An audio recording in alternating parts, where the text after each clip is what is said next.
The upcoming state visit to Ireland by General Secretary of the Communist Party of Vietnam's Central Committee and State President Tô Lâm and a high-ranking delegation to Vietnam is expected to open a new door for two countries' trade cooperation. Vietnam and Ireland have obtained various achievements in their cooperation and friendship since they set up their diplomatic ties 28 years ago. Trade collaboration has been a key pillar in the bilateral relations on the basis of the effective implementation of the EU-Vietnam Free Trade Agreement. According to the Ministry of Industry and Trade, Ireland is the sixth largest trading partner of Vietnam in the EU, with two-way trade revenue reaching nearly $3.5 billion last year.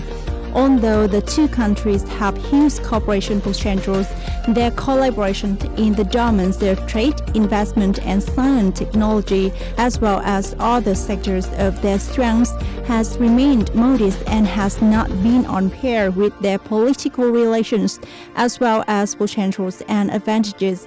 Experts recommend Vietnam and Ireland to focus on enhancing cooperation in such areas as manufacturing industry and automation, electronic and digital industries.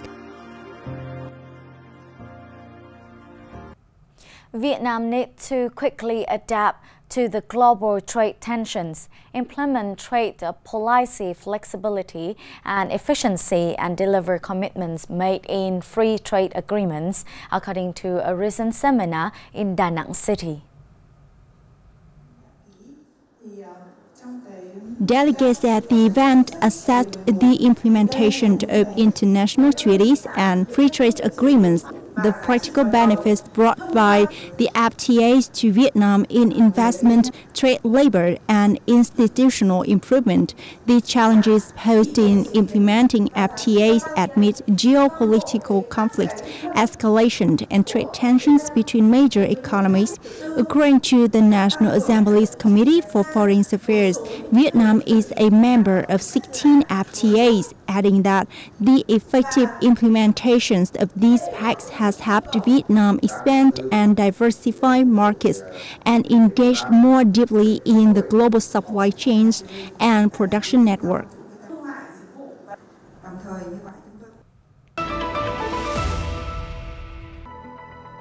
Diverse activity to celebrate Hanoi 70th Liberation Day.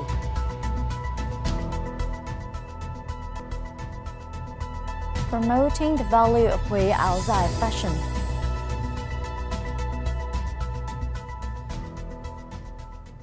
Many activities and programs to commemorate the 70th anniversary of Hanoi Liberation Day will be held at historical site in the city Old Quarter in the coming days. The information was just released by the management board of Hoàn Kiếm Lake and Hanoi Old Quarter. In particular, the exhibition Memories of Hanoi in 70 Years will take place from October 2nd to 13th at Phung Hưng Mural Space. At the Heritage House at 87 Ma Mei Street, there will be an exhibition and a tour of stories of Hang Street from October 4th to December 31st. The Hoàn Kiếm Lake Cultural Information Center will have a photo exhibition titled Hanoi, the Day of Takeover in 1954, and a screening of the documentary Memories of Hanoi. At the Heritage Village at 49 Trần Hưng Đạo Street, there will be a photos exhibition Hanoi, a time to remember. The Appraisal Council of Thừa Thiên Huế Province has just agreed on the dossier proposing the recognitions of national treasure for 4 artifacts.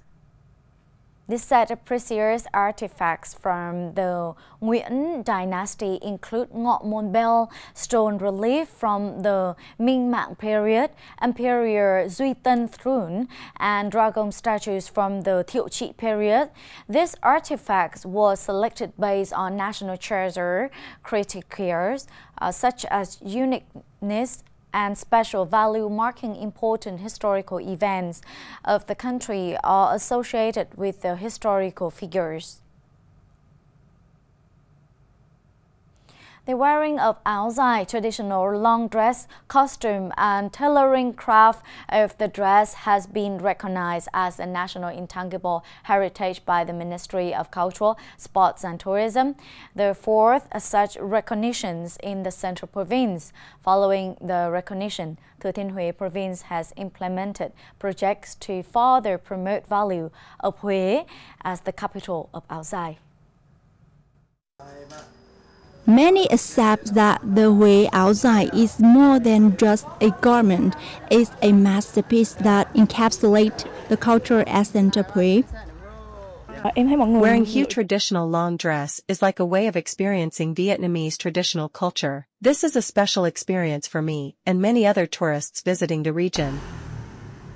Huế áo dài originates from a cultural region that was once the national capital, where the elegance of Nguyen dynasty court attire merged with local folk artistic. This unique blend has given the Huế áo dài distinctive qualities that are hard to find elsewhere in the country. The recognition of Huế long dress has become a motivation for the province to promote and preserve the local traditional craft. This could contribute to build the provincial brand as a cultural destination. For women in Huế, áo dài is considered everyday wear, not just reserved for festivals, state holidays, or special occasions. Most women in Huế own several áo dài of their own.